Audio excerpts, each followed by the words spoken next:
جائے گا کہ اس کو تو خود ہی پڑھ، یہ بھی نہیں کہ کوئی دوسرا پڑھے اور تم پھر یہ کہو کہ نہیں صاحب غلطی کیا میں نے، یہ تو نہیں وہاں لکھا ہوا ہے، اس نے غلط پڑھ دیا ہے، یعنی پھر دعائی مت جائے وہاں، یہ بات نہیں ہے۔ یعنی کیا انداز سمجھانے کا ہے، بات تو یہ کہنے کی ہے کہ یہ سب کچھ تیری ذات ہی کرے گی، کوئی غیر کوئی دوسرا اس میں نہیں آئے گا، یہ تصور نہیں ہے کہ کوئی اور ان چیزوں کو کہے گا، وہ کھلے گا تمہارا ہی اعمال نامہ جو لکھا ہوا ہوگا، لپٹا ہوا ہے، کھول دیا جائے گا، کہا جائے گا تمہیں خود کے پڑھو، خود پڑھو۔ خود پڑھنے کے بعد اب یہ بات کہ اس کا انجام نتیجہ کیا ہوگا، جسے حساب کرنا کہتے ہیں نا، اکاؤنٹیبلٹی، کہا کہ اس کے بعد کہا جائے گا کفا بنفسک الیوم علیک حسیبا، تم سے کہا جائے گا کہ تم خود بتا دو کہ تمہارا کیا انجام ہونا چاہیے۔ خود تمہارا، یہ نفس کا لفظ یہاں آ گیا، یہی جسے پرسنالٹی یا سائیکے آج کہتے ہیں، یہ علم النفس کی زبان میں، یہ قرآن کے اندر بھی عربی زبان میں بھی اس کے لیے نفس کا لفظ آتا ہے۔ اب یہاں وہ بات ساری قرآن کہہ گیا کھول کر کہ یہ سوال سارا انسان کے نفس اس کی ذات کا ہے، جس پہ یہ تمام اثرات منقسم ہوتے رہتے ہیں، یہاں انہیں وہ لے کر اپنے ساتھ موتنے کے بعد جائے گی، یہی ہے جسے زندگی نصیب ہوگی۔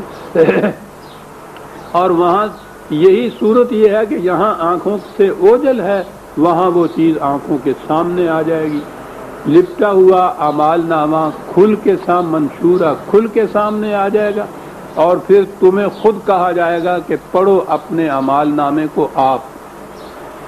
اور اتنی سی بات بھی نہیں کہ پڑھو ہی صرف، کہا کہ اس کے بعد بتاؤ کہ تمہارا کیا حشر ہونا چاہیے، تم سے ہی پوچھا جائے گا، خود حساب کرو اپنے اعمال نامے کا۔ تو قانون مکافات عمل تو در حقیقت یہ ہے، اس کا پروسیس، اس کا طریق یہ ہے، سمجھانے کے لیے یہ بات کہی گئی کہ کرامن کاتبین ہیں،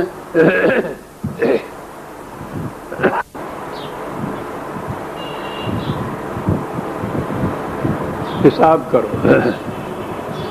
کہا کہ وہاں پھر اب دو گروہ ہیں جن کا قرآن نے ذکر کیا ہے، اور دو ہی گروہوں میں تقسیم کیا جاتا ہے انسانوں کو بھی، نیک اور بد جسے ہم کہتے ہیں، شریف اور بدمعاش جسے ہم کہتے ہیں، جہنمی اور جنتی جنہیں کہا جائے گا۔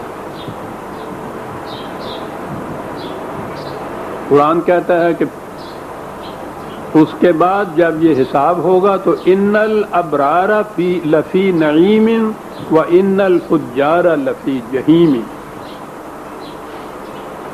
ابرار، نعیم، لفظ نعیم کے اندر ہر قسم کی نعمتیں اور آسائشیں آ گئیں۔ نعام اصل میں بہت زیادہ لطیف اور نازک، نرم و نازک سا، ایک جیسے پھول کی پتیاں ہوتی ہیں اس قسم کا ایک پودا ہوتا تھا ان کے ہاں۔ ہر قسم کی آسائشیں اور نعمتیں، جتنی بھی خوشگواریاں زندگی کی کہی جا سکتی ہیں، وہ اس لفظ کے اندر آ جاتی ہیں عربی زبان میں، نعیم جو ہے۔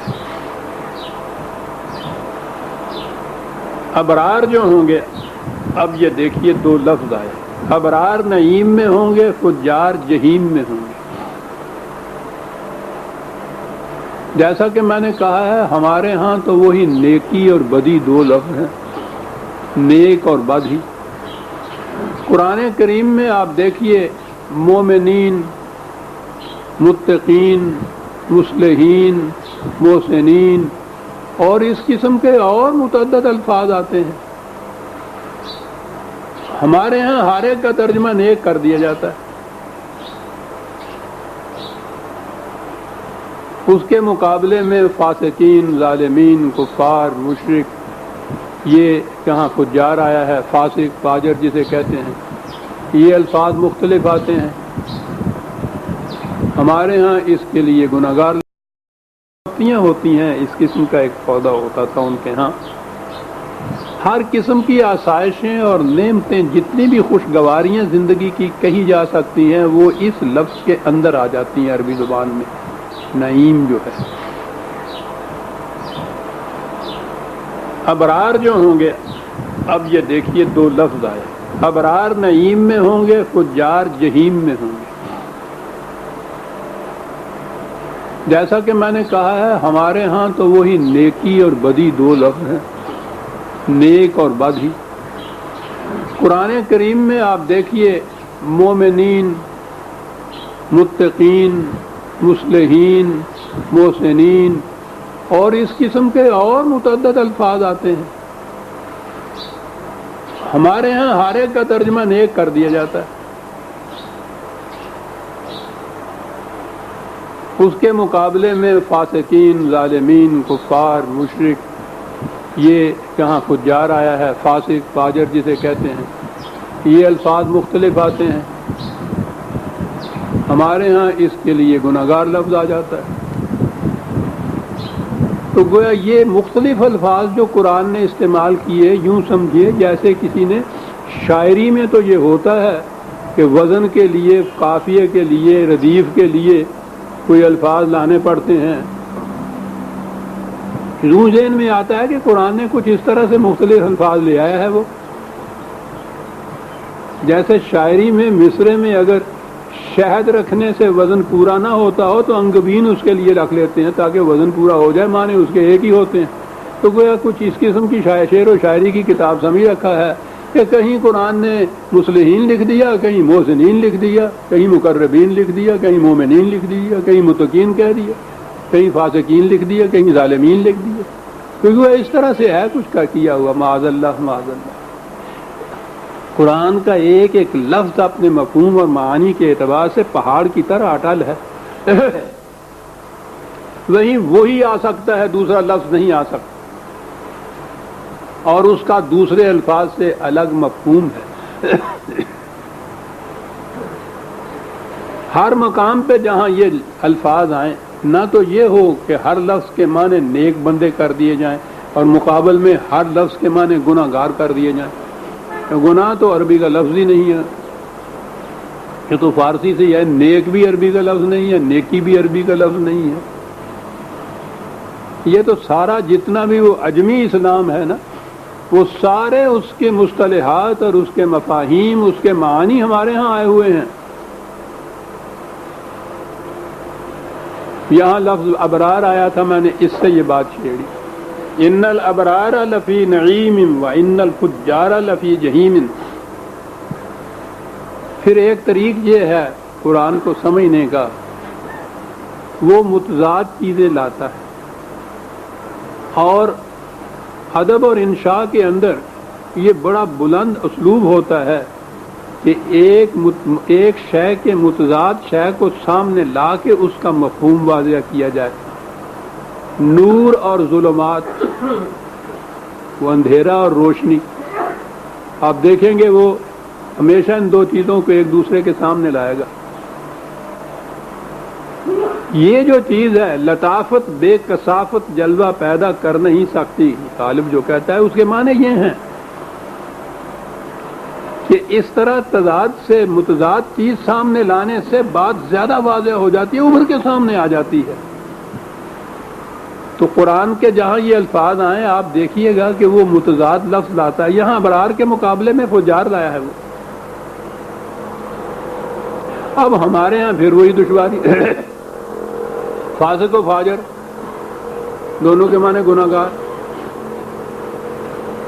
فاجری کی جمع ہو گئی ہے جس کو فجار کہا آپ نے،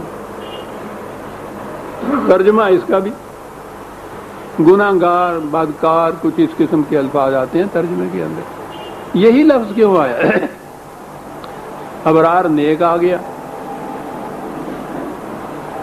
ایک دوسرے کے مقابلے میں فجار آ رہا ہے۔ بڑی عظیم چیز ہے عزیزان من۔ یہ فجار، فجرہ کے معنی ہوتا کسی وہ شے جسے ایک رہنا چاہیے، کانٹیکٹ میں رہنا چاہیے، وحدت میں رہنا چاہیے، انٹیگریٹڈ چیز جس کو کہتے ہیں، اسے الگ الگ کر دینا، ٹکڑے ٹکڑے کر دینا، پھاڑ کے رکھ دینا.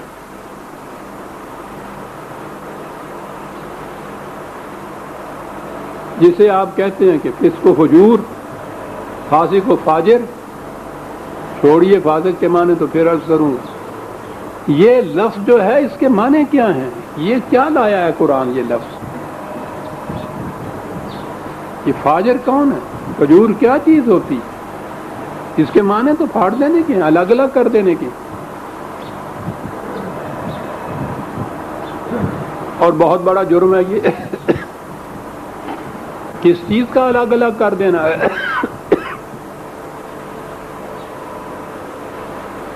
شروع میں ہی سورہ بقرہ کے 2/27 الذین ینقضون عہد اللہ من بعد میثاقہ، خدا کے ساتھ جو معاہدہ کیا اس کو توڑتے ہیں. اگلی بات وَيَقْطَعُونَ مَا أَمَرَ اللَّهُ بِهِ أَن يُوصَلَ، جنہیں جوڑنے کا خدا نے حکم دیا تھا انہیں، یہ ان کو قطع کرتے ہیں، الگ الگ کرتے ہیں.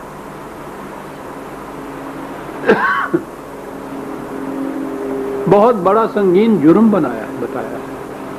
جنہیں خدا نے جوڑنے کا حکم دیا تھا انہیں یہ قطع کرتے ہیں، الگ الگ کرتے ہیں. کس چیز کا جوڑنے کا حکم دیا تھا قرآن نے؟